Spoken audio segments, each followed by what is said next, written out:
Hello, everyone, once again to the Film for Fans podcast, your home for movie news, reviews, and of course, movie fan views. That's right, this is your podcast from movie fans for movie fans. I am your host, Ryan Dunlevy, and I am joined once again by Rob Dunham. Welcome to our National League Championship Series special edition of Film for Fans. Yes, I may or may not be watching the game while we record this podcast. Go Braves. Priorities. Yes. All right, we got a great show for you tonight. We're going to be talking about the war with Grandpa, topping the box office, however big that may be. Disney restructuring its entire company around streaming. I think I called that, by the way. Yeah. And we will be talking about, we will be playing the game of movie quotes and, of course, our watch list. So, Rob, you ready to get started? Let's do it. So, the first news, The War with Grandpa beat Tenet. That's right, The War with Grandpa, #1 in the box office at $3.6 million for this weekend. Whoa, that's spicy meatball right there. Oh, yes. Yes, big news. Basically, we have no idea what to expect from box office, especially now that Regal's closed. But hey, that at least means that people wanted to go see that movie. Enough, like people going to see movies went to see War with Grandpa. So that's a good thing, you know. Finally, you got another movie with an actual well-known actor. So it seems like you can at least get some people to the theater still.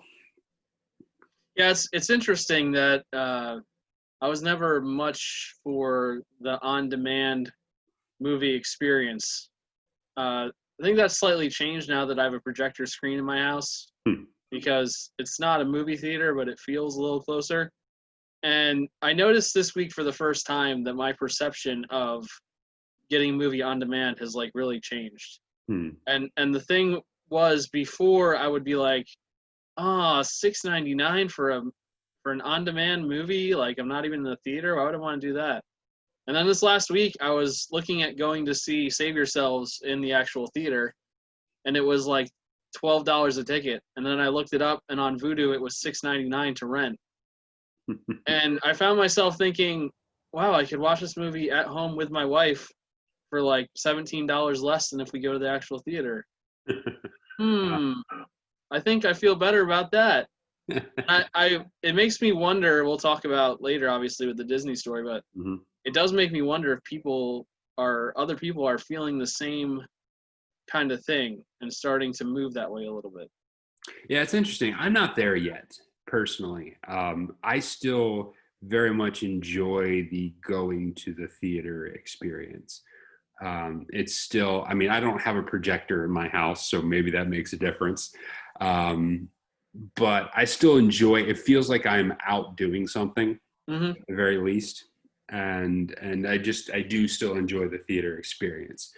So yeah, but it was good to see that War with Grandpa did something.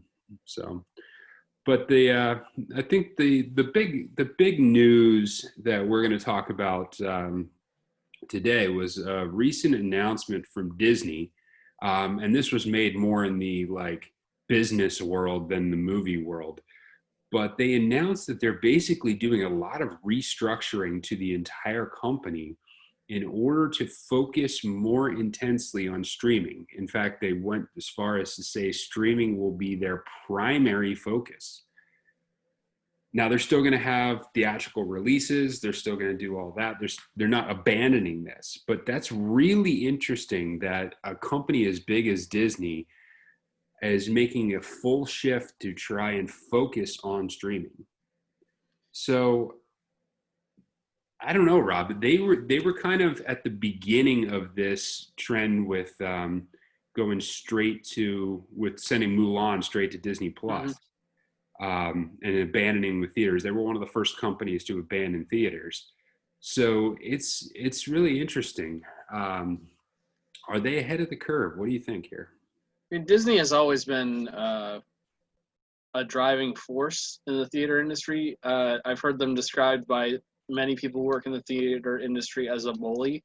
Mm-hmm. Because they know people come to their movies and they know they're going to make a lot of money, and so they have really high demands on theaters as far as screen usage and what can be played before the movies and all kinds of stuff. There's a lot of red tape when it comes to a new Disney movie coming out, and I'd thought all along that some studio was gonna break off and release a big movie digitally just to see what happened. Mulan, I think, was testing the waters, but I was looking for something more substantial because that one had a lot of controversy surrounding it, and I think there was more to that decision than just what was going on with the world. I think that the climate that it came out in was also taken into account with the things going on in China where a lot of it was filmed. Disney already announced that they're going to release Soul on Disney Plus, and that was a movie that was going to be their big winter animated movie. Yeah. And not only are they releasing it on Disney Plus, they're foregoing the Mulan model. They're not going to release it at a higher price. It's going to be released straight to Disney Plus subscribers, which is really like a big deal. Yeah. Soul might not catch the eye as being a major blockbuster, but those movies are not cheap. Yeah. So, I mean, they're taking a major step here. I think they're putting their money where their mouth is by releasing that way instead of holding it out until next year, just hoping that they'll have an opportunity to actually put it in the theater. Yeah, I think it's interesting that the restructure. I'm wondering if this, and it seems like from the article that a lot of this was inevitable, but it's just been fast forwarded given the current realities. So I wonder how ahead of the Disney timetable they are, how ahead of their original timetable they are for this. Whether this would have been 3 years down the road or what. So I wonder, and we'll get into this a little bit. I wonder if they're kind of out on the forefront for the big studios in switching their models, and they're kind of prime in position to do so. I question whether or not this is going to work long term. Like what we've seen from, and I guess I'll save my next point for when we actually get to later, when we actually get to the discussion on this. But I'm curious as to whether this shift will actually work out for them in the long run. So I think just in general as a society, we're seeing a lot of shift from physical media to digital media. And I mean, you've got the bookcase right up there behind you full of your movies, because I know that you like displaying the cases, and a lot of people are on the other end of the spectrum and they like to have nothing visible and just have it all in one place. And we've seen it with music, with streaming services, and we're seeing it with video games too. I mean, the newest video game systems, next gen systems, are coming out with digital only models where people won't even buy physical copies of games. They'll just download them right onto a hard drive. So the question is, how does that relate to the theater industry? Because when you're going to the theater industry, you're not picking up when you go to the movie theater, you're not picking up a tangible something that you have to take home with you and put up on a shelf. But the theater is getting a tangible something, even if it's downloaded onto a hard drive that they plug into a projector. So I just find it fascinating how that paradigm is making its way into movies too. Yeah, it's fascinating because you were talking about how media is going digital. What's interesting, and this doesn't really have a lot to do with what we're talking about necessarily, but that has not been the shift with books. It's not the complete digital switch has not affected the book industry at the same way it's done for pretty much all the other ones, which I find interesting, just as a random side note. So. Yeah, so we'll get into this a little bit more here, but it's interesting news from Disney, and we'll post the article we're talking about. There's a lot of technical and business related jargon if you're into investing. But yeah, interesting stuff from Disney. Enjoy that article, nerds. Yes. And remember, readers are leaders. Yes. All right. So let's talk a little bit about a couple movies that had either cast announcements or movie announcements to close out our news segment for today. So one of the big things was Netflix announced some really big names for one of their upcoming movies, and this is really interesting. This is like an Ocean's 11 style cast that we have going on here. So we've got in this newly announced Netflix movie, we have Leonardo DiCaprio, Meryl Streep, Jonah Hill, Timothy Chalamet. I'm not sure if that's the right pronunciation. Ariana Grande, Himesh Patel, Jennifer Lawrence. And this is quite the cast for a Netflix movie. I was this whole trend is really fascinating me in terms of Netflix and other ones just creating bigger and bigger movies. But DiCaprio is really the big get here because he really hasn't done anything with any of the streaming content services. So the fact that he's signing on to this project really gives it a heft. I think that along with the rest of them, Meryl Streep in there as well. Like this is going to be taken very seriously. Yeah, I think that we've seen certain actors and actresses be main stars in a Netflix movie like Charlize Theron and some other people, or a series like Julia Roberts was with Amazon, and Bird Box as well. There's been a whole lot of that kind of thing, but I don't think there's been a lot of giant ensemble movies. The only one that I can think of that would rival this would be The Irishman, which came out on Netflix too. And that, I mean, that was a whole different thing with Scorsese and everything around that. So it does make me wonder what the actors in Hollywood are thinking about everything that's happening in the world right now too. Because I don't know if so many of them would have attached themselves to this if things were better. Yeah. Well, that's interesting.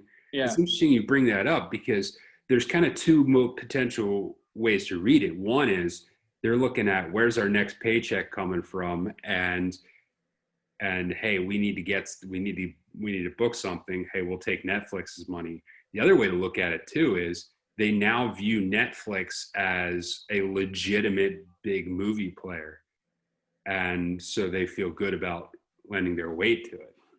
I don't know. What do you think? You think it's more? You think it's more the current climate?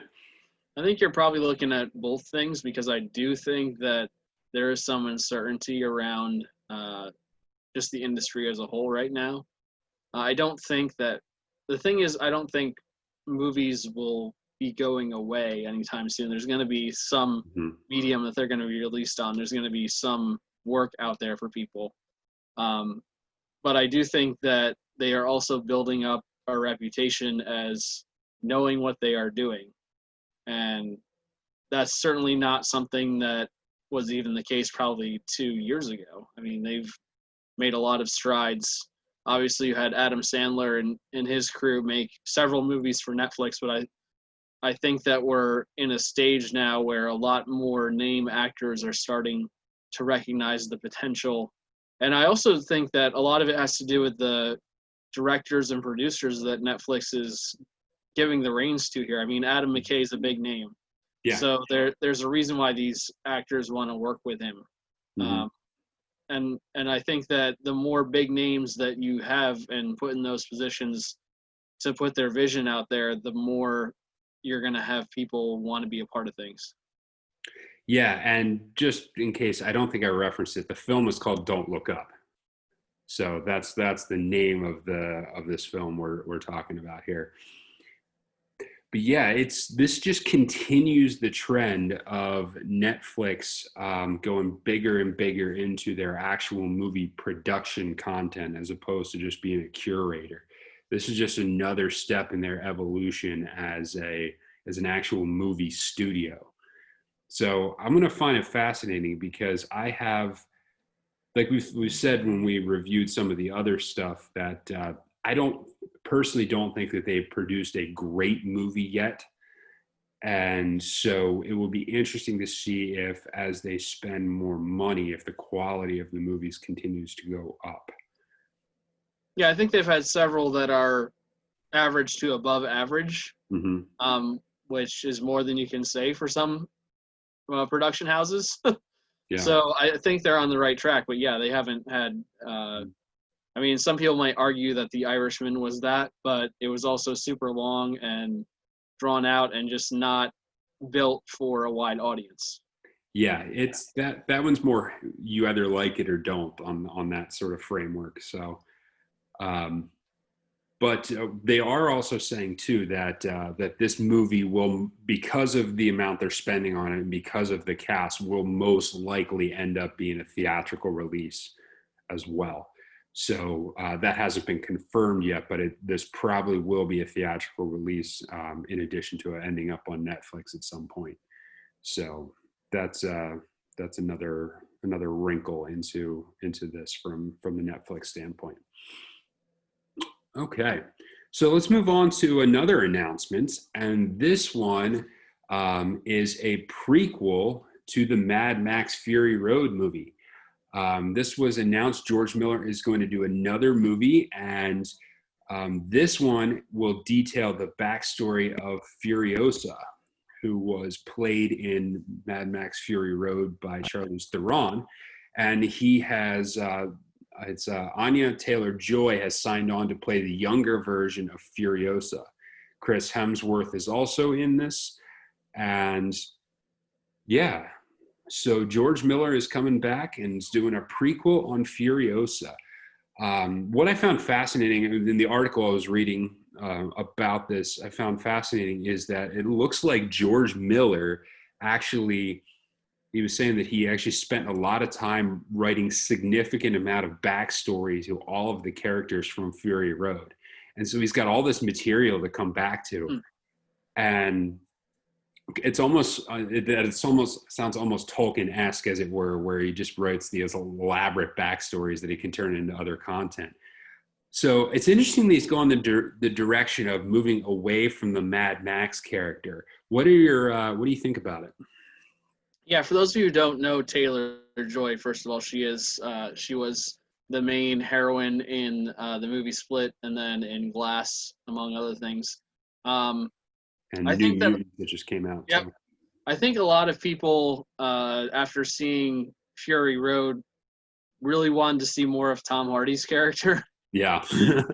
And more of Charlize Theron's portrayal of Furiosa, because there's a lot of untapped potential there, I think, for a movie after what they did or before. It is interesting to me that they're going backwards and going with a younger version of the character.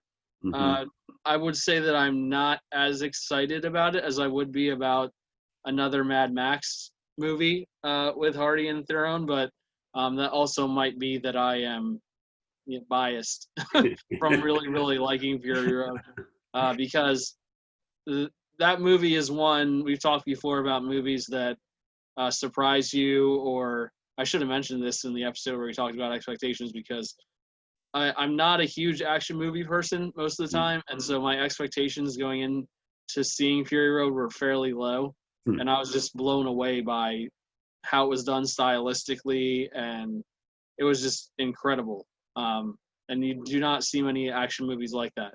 Yeah. So the fact that George Miller is involved, doing this movie, gives me hope for it. I think that there could certainly be something worthwhile out of this.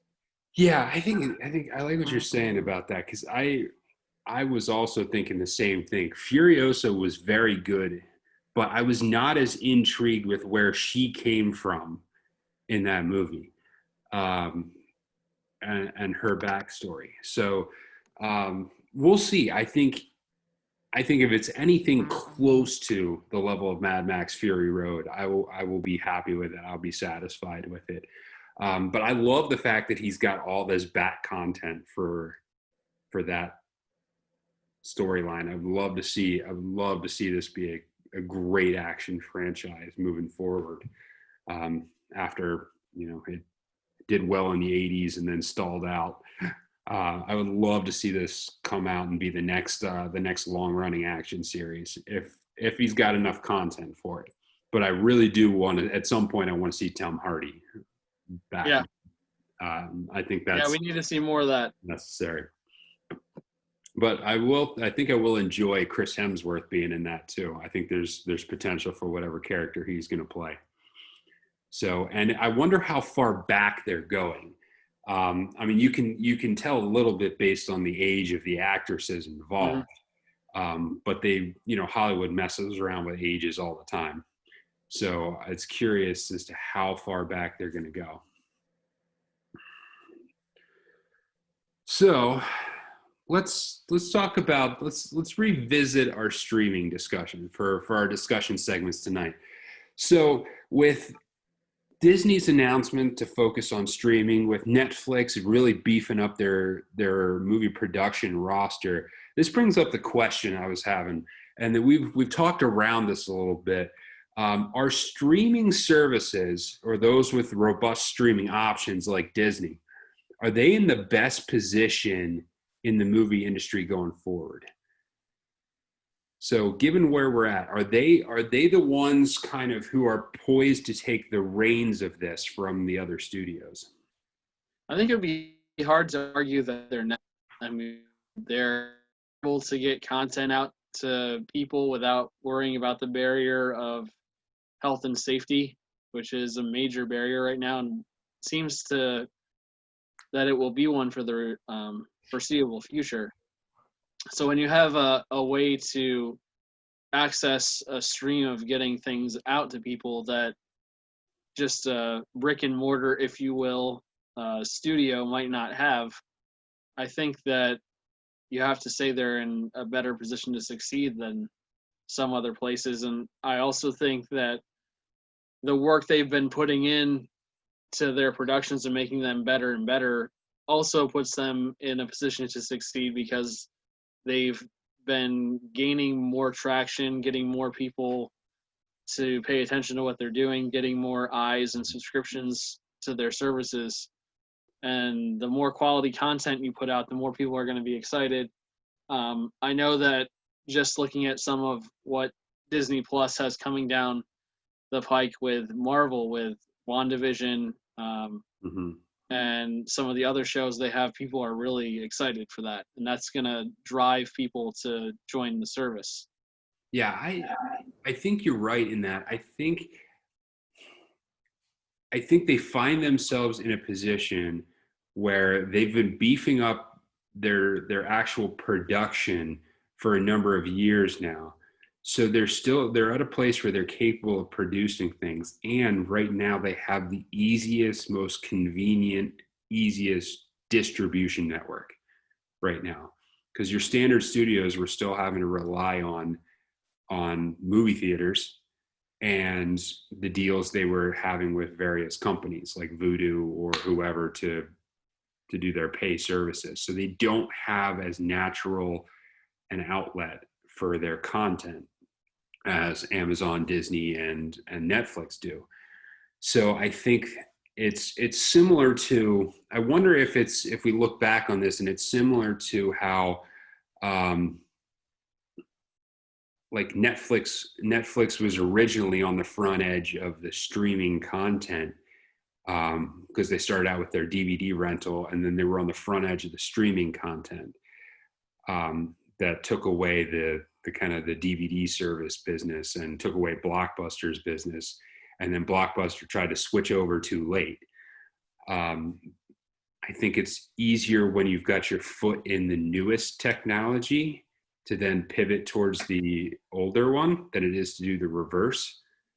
You can even see that a little bit with Redbox, who has all the DVD rentals and is trying to move into the streaming. And it has not had the same level of popularity that the actual streaming content does. So I don't know. It feels like forever ago that when we would go into a Blockbuster and physically pick up a disc. And then it's also feels like forever ago when I had a Netflix subscription and got 3 DVDs at a time in the mail. Yeah. So the shift is going to be the same, in my opinion. There are going to be a few companies that are on top of things, and they are going to succeed, and there are going to be other companies like Blockbuster that fade away, and there will probably be a company here or there that's like Netflix and adapts, because Netflix very easily could have faded away almost as soon as they became the force they were in the distribution market with sending movies out through the mail. If they had stuck to that and not been willing to move into streaming, which wasn't the main thing when they started doing it, and slowly build that and get it to the point where it was sustainable on its own. And the reality is most people today only have the streaming service, and they still send discs out, but almost no one does that anymore. Yeah. Well, and I think too, like, I think it gives right now they're doing so well, and they're poised to do well because they have what, author Nicholas Nassim Taleb would call optionality, where you have multiple streams at which you can do. So if one thing gets shut down, you've got another option. So I think that dual revenue stream will really help keep them robust during uncertainty. One thing I do question the sheer amount of money that is going to be able to be made from big budget movies if it's more of the streaming content only. I do question how I don't think there's no way you're going to make nearly as much money putting out a movie on your streaming service to your paid subscribers as you would a blockbuster that hit the worldwide theaters. I just don't think you can. So I don't think the theaters are going away, and I don't think that those type of things are going away. However, I think the revenue streams from these companies who have the streaming services will keep the companies afloat, which will allow them to potentially rise to the top of the markets while the other companies struggle for finding outlets for their content.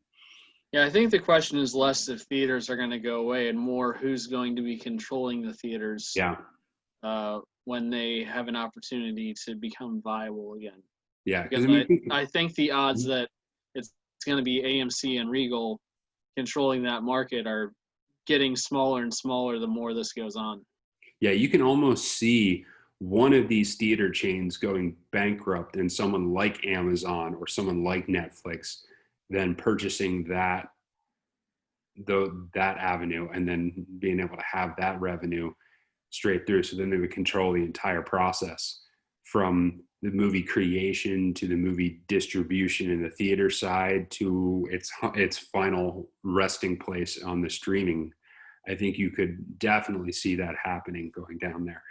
I don't know if that's a good thing or a bad thing, but you can certainly see that happening.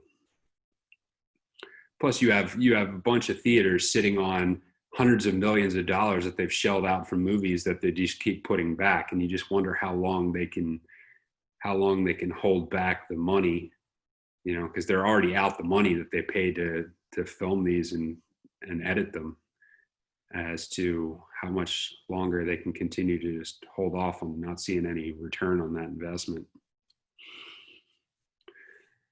Okay, well, we will see what happens on this. This is going to be fascinating to watch how the industry changes over the next few years.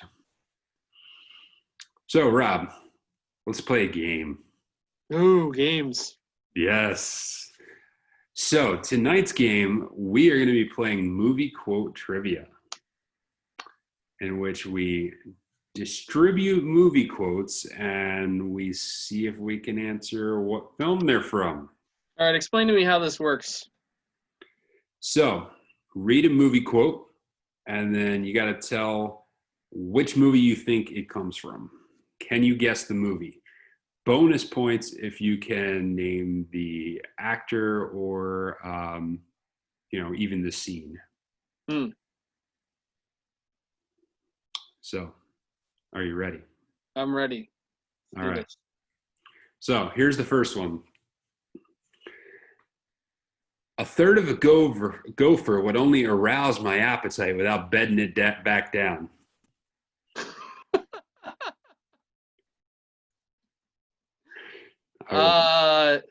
Man, I'm gonna have to guess that that's Bill Murray in Caddyshack. No. It's the only thing I can think of. Yeah. A third of a gopher would only arouse my appetite without bedding it back down. That is George Clooney's character from Oh Brother, Where Art Thou? Oh, wow. Yes. Yeah, I sensed there was something hillbilly-ish about that. You are correct. I should have gone that way instead of deranged groundskeeper. Yes. But you were in the right headspace about it. Yeah. All right, you ready for the next one? Yep. Okay. All right. There's a box of Twinkies in that grocery store. Not just any box of Twinkies, the last box of Twinkies that anyone will enjoy in the whole universe. So there's a store and there are Twinkies. Do we get any other clues other than the direct quote? All right, I will give you the actor, and this Okay. you can pull it out. The actor who quotes this line is Woody Harrelson. He's been in so many bizarre movies. Yes. He is looking for Twinkies. He spends this entire movie looking for Twinkies. It's kind of a running side story that comes up periodically throughout this movie. I don't Also know with Jesse Eisenberg.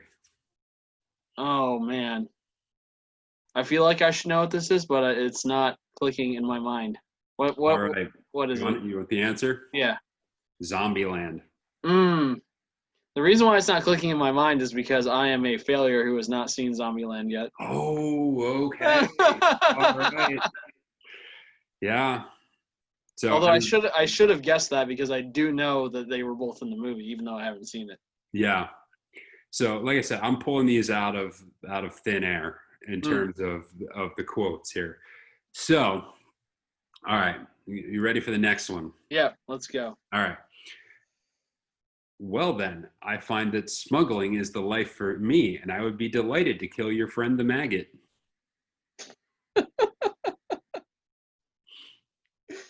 Oh, I told you before I was going to struggle, and I'm on the struggle bus. Jim Caviezel is the actor. Vin Diesel? Jim Caviezel. Jim Caviezel. Yes. What else has Jim Caviezel been in? It wouldn't be an infidel quote because I haven't seen that, and that would be way too recent. I'm pretty sure that Jesus wouldn't say something like that. No. So we're going to knock off the Passion of the Christ. The thing is, I don't know many other movies that Jim Caviezel has been in. It's a historical novel. The Count of Monte Cristo. Yes, The Count of Monte Cristo. Yes, you are correct. This is the scene where he finally gets off the island and shows up on a nearby island and immediately gets captured by the pirates. And so they tell him they're going to kill him if he doesn't fight this guy's friend. So that's where he comes out. Well, I find that smuggling is the life for me, and I'd be happy to kill your friend the maggot. It's such a well-delivered line. I love it.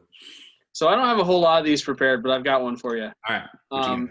But it's very simple. You might get it really quickly. But the line is, "Wipe yourself off, you're dead." Oh, yes. I know this line. Where does this come from? Oh, I know it. I can picture it.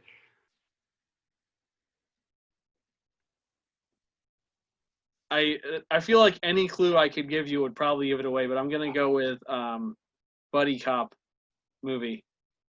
Oh, yeah, Rush Hour. Yep. Yes, Rush Hour. I could picture it. I could picture the actor saying it. It's Rush Hour because earlier in the movie, the mafia, the Chinese mob boss says to Chris Tucker's character, "Wipe yourself off, you're bleeding." Yes. And so when he kills him, he says, "Wipe yourself off. You're dead." Yes. Absolutely. Yes. It's one of my favorite movie lines ever. Oh, I love it. Yes, that's a great movie. That's a great movie. All right. I got another one here for you. All right.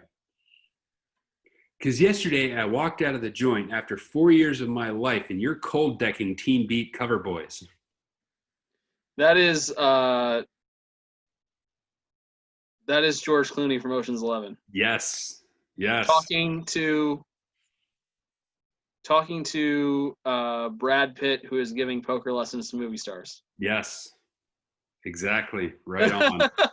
Among whom is Joshua Jackson, by the way, Yes. which is just unfathomably hilarious. And also, I believe Topher Grace. Matt Dillon from Seventh Heaven also in that. Yes. Or was that his name? I don't remember. I think that's his name. Yeah. Was in on that crew as well. Mm-hmm.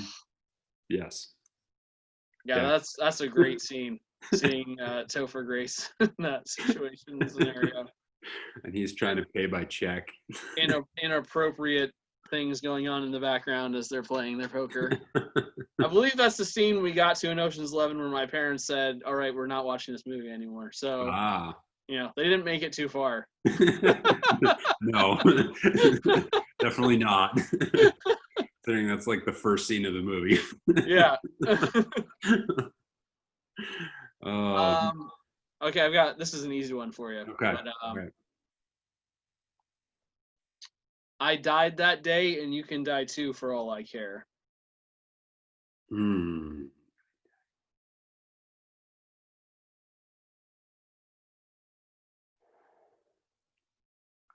I know what movie this is from. I think it's not one of the major quotes from the movie. It's a movie that is majorly quoted. Yeah.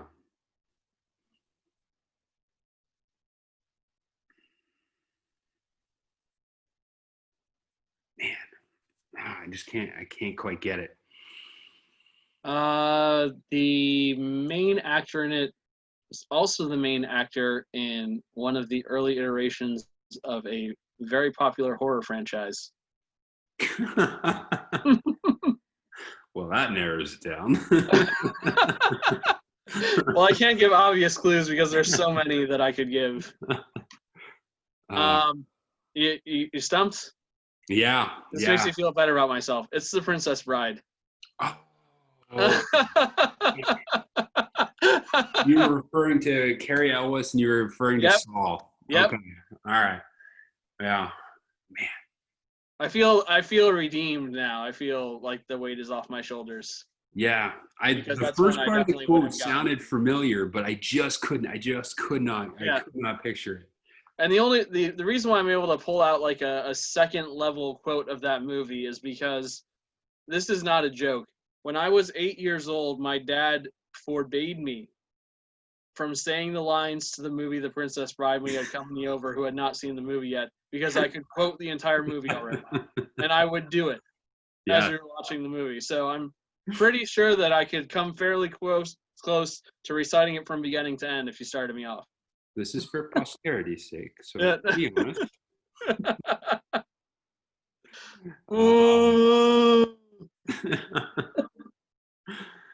Okay, last one. You ready? Let's do it. All right.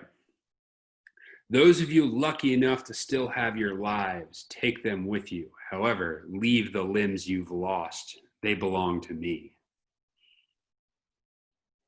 Well, it's obviously a war movie, I think. Not a traditional war movie. There's enough blood and guts to be to count as a war movie.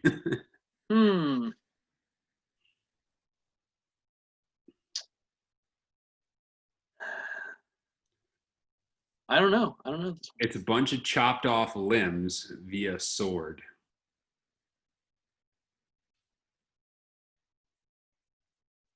It is a female making this quote.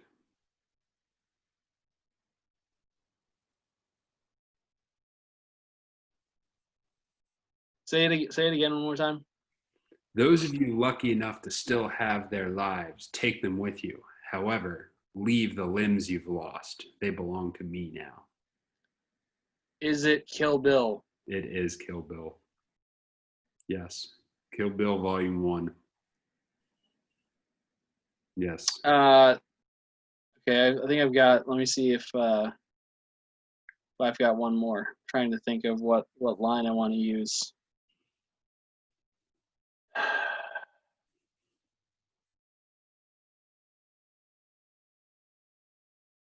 So I will say this is done with an accent, but I'm not going to do it with the accent because it would give it away. Very aggressive. Pay that man his money.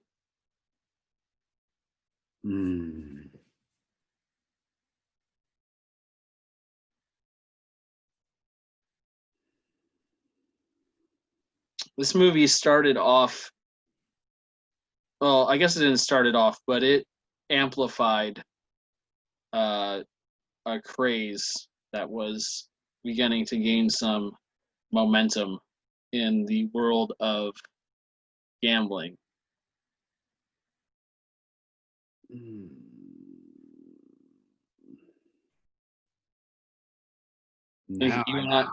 and I both had several friends who probably got into this game because of this movie.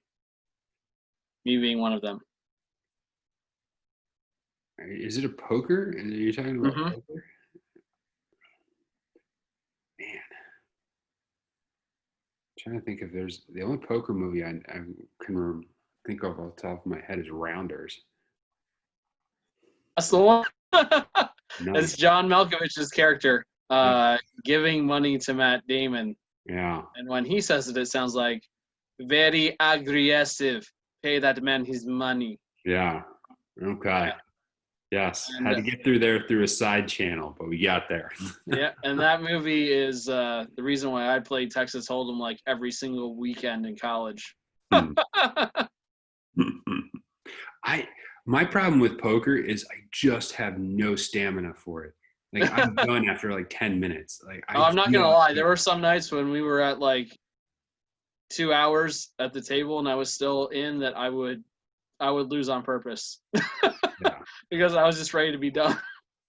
Well, I never played for money, and I just didn't care long enough to do it for more than 20 minutes, a half hour. I just don't care. I mean, we were playing for like $10, but even then, when you multiply 10 by 10 people, you know, the winner usually took like 60 or 70 with them. So that was a decent motivation to stay focused most of the time. All right. Well, this is good, and we'll bring out movie quote trivia later at some point. So let's move on to Watchlist. So movies that we watched this past week. Rob, you got to see Save Yourselves. What did you think of the movie?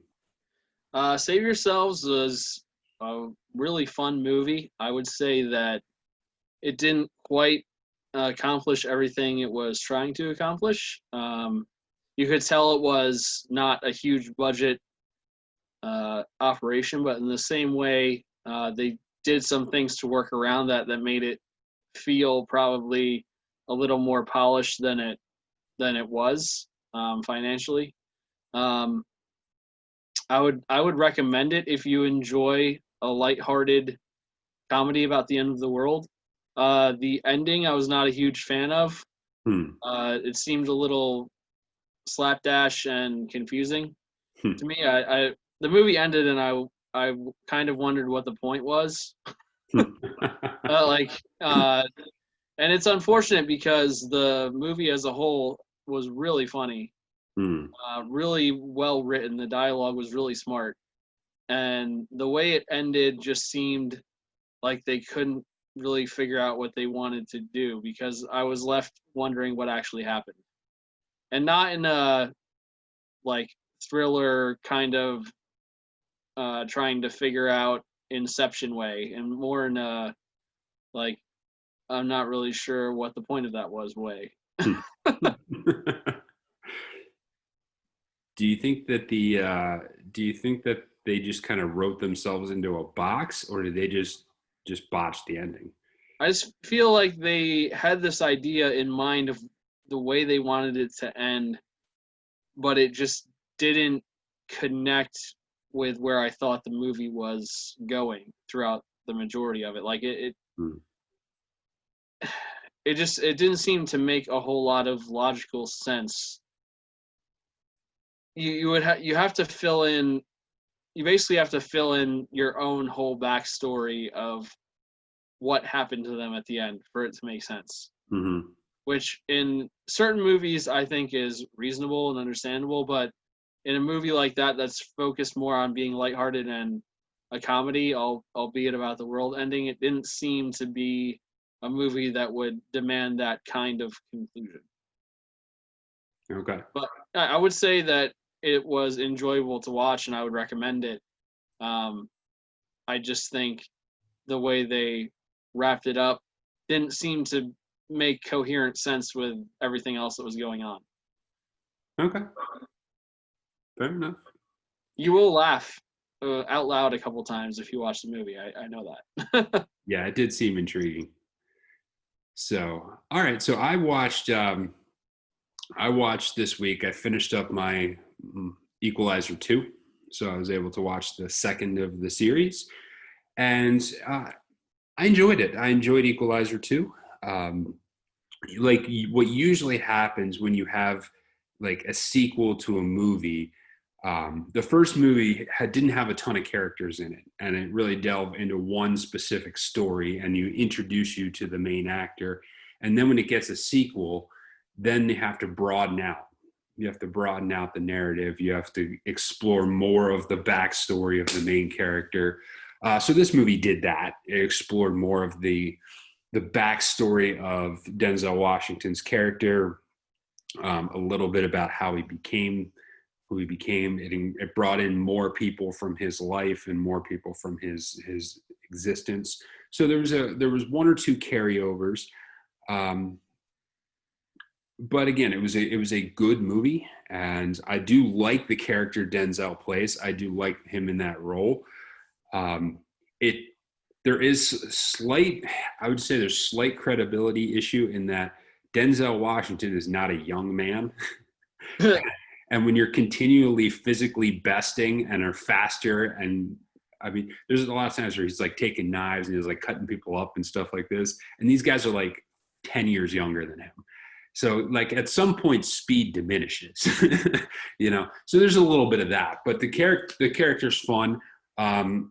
He's enjoyable. He has, you know, definitely a round character as opposed to a flat character, and the action's pretty good. So I did think some of the ending scene takes place supposedly in a hurricane, and so I thought some of the CG hurricane stuff was a little bit fake looking, but solid movie overall. So yeah, so you watch the Equalizer franchise if you get a chance. So Rob, what you watching this week? I am going to try and watch the movie Yesterday that you recommended a while ago, because I still haven't had a chance to see it, and I should have some time hopefully this week to sit down and watch it. I'm very intrigued by the premise, being a huge music person myself. So yeah, it's well done. It's a good movie. I am going to try and get to the theaters to see The War with Grandpa this week. I didn't get a chance to do it last week. And I rented the movie The Hunt. I saw that one. Betty Gilpin and Hilary Swank. So I'm not a horror movie person, but this strikes me not as your like traditional horror movie. It almost seems more Most Dangerous Game style. So yeah, the only thing I'll say about it is there is a lot of death. So fair enough. Be prepared for that. Right from the beginning of the movie. Okay. All the way through until the end. Okay. I would say that you're on the right track, that it's not a traditional horror movie. It's more a movie that is, the thing that makes it horror is that the prospect of it being a reality is terrifying. Mm-hmm. And seeing it played out in such a calculated way by the people who are staging the event is what makes it scary. So it's not a jump scare kind of movie. It's more oh wow, that's terrible. Yeah. I don't feel great about that kind of movie. Did you read the short story Most Dangerous Game in school? I did. I might have. It was a long time ago. It was seriously, it's one of the few short stories I actually remember from high school. I enjoyed that. It was a good one about the guy washes up on an island, and it turns out in this island they're hunting people. Mm. And so the idea is that man is the most dangerous animal of them all. So yeah, it's a little dropping a little literary knowledge on our movie podcast here. All right, you got anything else, Rob? I don't. It looks like the Braves are doing pretty well, so I'm glad that's the case. Bases loaded though, so I mean, I like where we're at, but you never know on this stuff. So, all right, well, that's the podcast here. Thank you for checking out Film for Fans. Thank you for paying attention to us and putting up with us. If you like what you're listening to, subscribe, rate us, share us with your friends, share the links, and keep looking out. So until then, enjoy the movies.